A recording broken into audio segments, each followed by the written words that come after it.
നമ്മൾ എങ്ങോട്ടാ ചായ? അടങ്ങടാവ് എത്തുമ്പോ അറിയാലോ.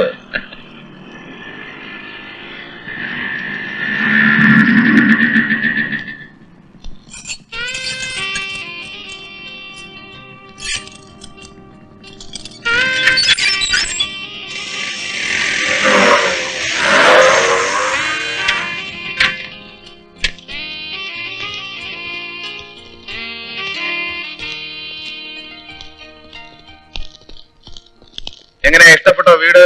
ഇഷ്ടപ്പെട്ടാൽ നമ്മൾ ഇന്ന് മുതൽ ഇങ്ങോട്ട് താമസം മാറ്റുന്നു. ആ കാലിത്തൊഴുത്ത് പോലുള്ള ഹോസ്റ്റൽ മുറിയിൽ എങ്ങനെയാടാ കഴിയുന്നത് എന്ന് പറഞ്ഞാൽ അതിനൊക്കെ ഒരു ലൈഫ് സ്റ്റൈൽ വേണ്ടേ? ഒരു ജോഡി മാത്രം സ്റ്റൈൽ. എന്റെ അമ്മച്ചിയോ, നമ്മൾ ഇങ്ങോട്ട് താമസം മാറുന്നു. ആ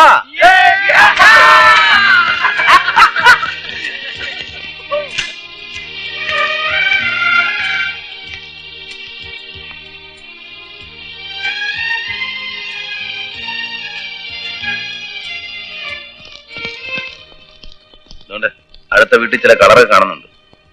സൂക്ഷിച്ചും കണ്ടൊക്കെ വേണം കേട്ടോ, ചളവാക്കരുത്. അത് ടീച്ചറാ, മൃദുല ടീച്ചർ. വരൂ. ആരാ? ഞാൻ പറഞ്ഞില്ല അമ്മയുടെ അടുത്ത് എന്നെക്കാൾ പ്രായമുള്ള ഒരു സ്റ്റുഡന്റ് വന്നിട്ടുണ്ട് എന്റെ ക്ലാസ്സിലെന്ന്. ഇതാണ്. അതിപ്പോ നീ പറഞ്ഞ പോലെ ഒരു പ്രായമൊന്നും. ഞാനും പിള്ളേരും അപ്പുറത്തെ വീട്ടിൽ താമസം തുടങ്ങി. ടീച്ചറായി ഇവിടെ താമസിക്കുന്നത് ഇപ്പഴറിഞ്ഞു. അപ്പൊ വന്നൊന്ന് പറഞ്ഞിട്ട് പോകാൻ. നന്നായി. ഇവിടെ ഇവളും ഞാനും ഒരു പണിക്കാരിക്കുട്ടി മാത്രമേ ഉള്ളൂ. ഒന്ന് നിലവിളിച്ചാ കേൾക്കാൻ അടുത്ത് ആളായല്ലോ. പുറത്തുനിന്ന് കാണുമ്പോഴുള്ള ത്രില്ല് കോളേജിൽ ജോയിൻ ചെയ്തപ്പോ ഉണ്ടോ? ഇല്ലാതെ. നല്ല കോളേജാ. ഇവള് ഓരോ കഥകൾ പറഞ്ഞ് കേട്ടിട്ടുണ്ട്. ഇതുപോലെ പോക്കിരി പിള്ളേര് പഠിക്കാനല്ല ഒറ്റയാളൊന്നും വരുന്നത്. നമസ്കാരം. നമസ്കാരം. അനന്ത എവിടെ? ജോണി അപ്പുറത്തെ വീട്ടിൽ താമസം തുടങ്ങി. ഞാൻ ട്രൈ ചെയ്തപ്പോ ആ വീട് വാടകയ്ക്ക് കൊടുക്കുന്നില്ലെന്നാണല്ലോ പറഞ്ഞത്. വാടകയ്ക്കല്ല, ഞാനത് വിലക്ക് വാങ്ങിച്ചു. ഞാനങ്ങ് ചെല്ലട്ടെ, പിള്ളേര് ബഹളം. ഇത് അന്തസ്സുള്ള ഒരു താമസിക്കുന്ന ഏരിയ. ഒച്ചയും ബഹളൊന്നും ഉണ്ടാക്കാതെ കയ്യാൻ പറയണം. തൊട്ടടുത്ത വീട്ടിൽ എസ് ഐ പുട്ടണേ എന്ന് കരുതി മനുഷ്യന് മിണ്ടാട്ടല്ലാണ്ടിരിക്കാൻ പറ്റുമോ? കുട്ടികളുടെ ഒച്ചയും ബഹളവും കേൾക്കുന്ന ഒരു രസമല്ലേ? ഞാനങ്ങ് പോയേക്കോ.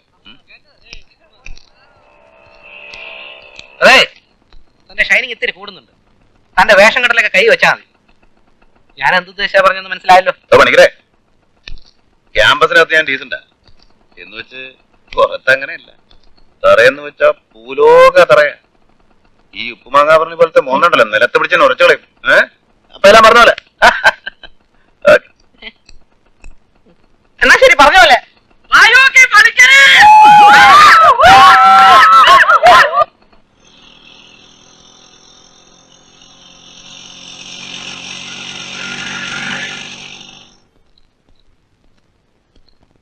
ചാന്ദ്രിയെ എനിക്കൊന്ന് കാണണം. ഞാൻ റിലേറ്റീവ് ആണ്. എനിക്കൊരു കാര്യം പറയാൻ. പുറത്ത് വെയിറ്റ് ചെയ്യൂ.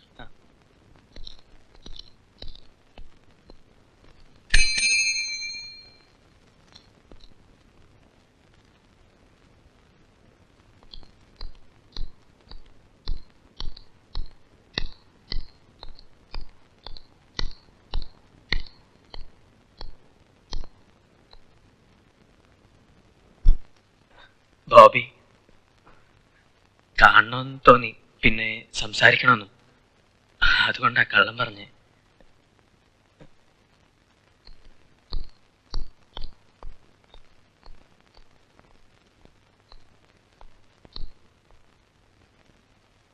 എനിക്ക് റിലേറ്റീവ്സ് ഇല്ല, ഫ്രണ്ട്സും. ഇതുപോലെ ആരെങ്കിലും വന്നാൽ ദയവ് ഇതിനെ വിളിക്കരുത്.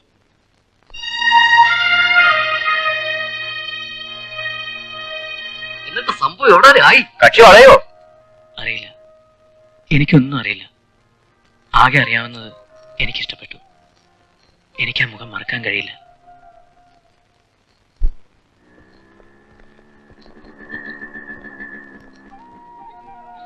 എങ്ങനെയത് പറയണം എന്നെനിക്കറിയില്ല. പക്ഷെ ചാന്ദിനി മനസ്സിലാക്കണം. എനിക്ക് ചാന്ദിനിയെ. നോക്കൂ, ഒരു വർഷത്തിനിടെ ഇതിപ്പോ എന്റെ മൂന്നാമത്തെ കോളേജാ. ഇവിടെ വരും മുമ്പ് ഇതുപോലെയുള്ള ആളുകളെ ഞാൻ കണ്ടിട്ടുണ്ട്, ഇതേ വാക്കുകളുമായി. നിങ്ങൾ ഉദ്ദേശിക്കുന്ന പോലെയുള്ള ഒരു പെൺകുട്ടിയല്ല ഞാൻ. എനിക്ക് ഇപ്പൊ തന്നെ ഒരുപാട് പ്രോബ്ലംസ് ഉണ്ട്. എന്നെ വെറുതെ വിട്ടേക്കൂ പ്ലീസ്. ഈ പ്രേമം എന്ന് പറയുന്നത് ചുമ്മാ കളിയായിട്ടാണോ അതോ സീരിയസ് ആയിട്ടാണോ? അതെന്തോന്ന് വെച്ചാ അസ്ഥി പിടിച്ചു പോയിന്ന് പറഞ്ഞില്ലേ?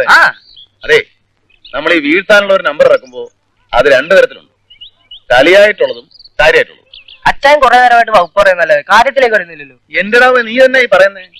ഇത് ശരിക്കും ആലോചിച്ച് പ്ലാൻ ചെയ്ത് മുട്ടിലെ ചീറ്റി പോകും. പിന്നെ എന്നെ പറഞ്ഞിട്ട് കാര്യമില്ല. കത്ത് പറഞ്ഞ ചാമ്പ്യാലോ? ഓടാ, കത്തൊക്കെ പഴയതാ. പഴയ കത്തല്ല, പുതിയ തുറന്ന് എഴുതുന്ന കാര്യമാണ് പറയുന്നത്. എന്റെ ഒരു അഭിപ്രായത്തിൽ സിമ്പതി കിട്ടണം.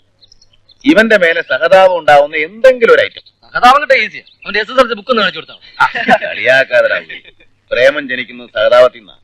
പ്രസിദ്ധമായ പല പ്രേമങ്ങളും. അച്ചായ ഇത് ദേവാനന്റെ കാലമല്ല, സൽമാൻ ഖാന്റെ. അറിയാവിടാവേ, എന്നെ അത്ര ഔട്ട്ഡേറ്റഡ് ആക്കണ്ട. എന്നാ പറ, അച്ഛൻ ഐഡിയ പറ. അതായത് നല്ല 4 വാചകങ്ങൾ എഴുതി ഉണ്ടാക്കണം. മാരക വാക്കുകളായിരിക്കണം. എന്നിട്ട് നാളെ രാവിലെ കാണുമ്പോ മുഖത്ത് നോക്കി ഒരൊറ്റ വീശ്. ഐഡിയ ഉള്ള പക്ഷെ ആളും എന്നതാണ് എടാ, നമുക്ക് പരിഹാരം ഉണ്ടാക്കാവുന്നേ. അച്ഛനല്ലേ മോനെ പറയുന്നേ. അച്ഛാ, ഞാൻ ചുമ്മാ തമാശ മൂടിലല്ല. ഒരുപാട് ഇഷ്ടമായി എനിക്ക്. പക്ഷേ തിരിച്ചാ കൊച്ചിന് അങ്ങനെ തോന്നുന്നില്ലല്ലോ. വിട്ടേക്കാം, ഡിസ്റ്റർബ് ചെയ്യണ്ട.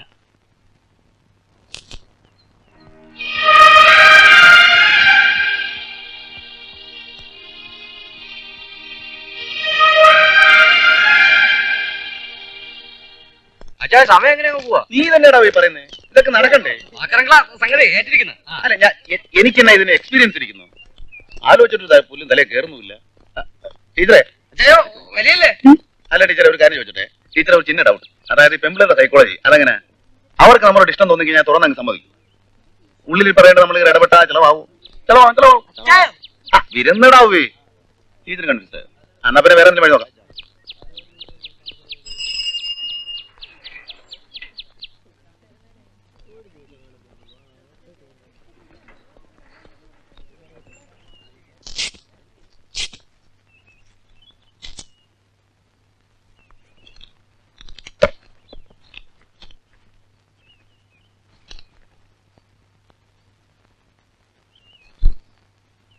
dim da dim da na na dim da dim da na na dim da dim da dim da dim da na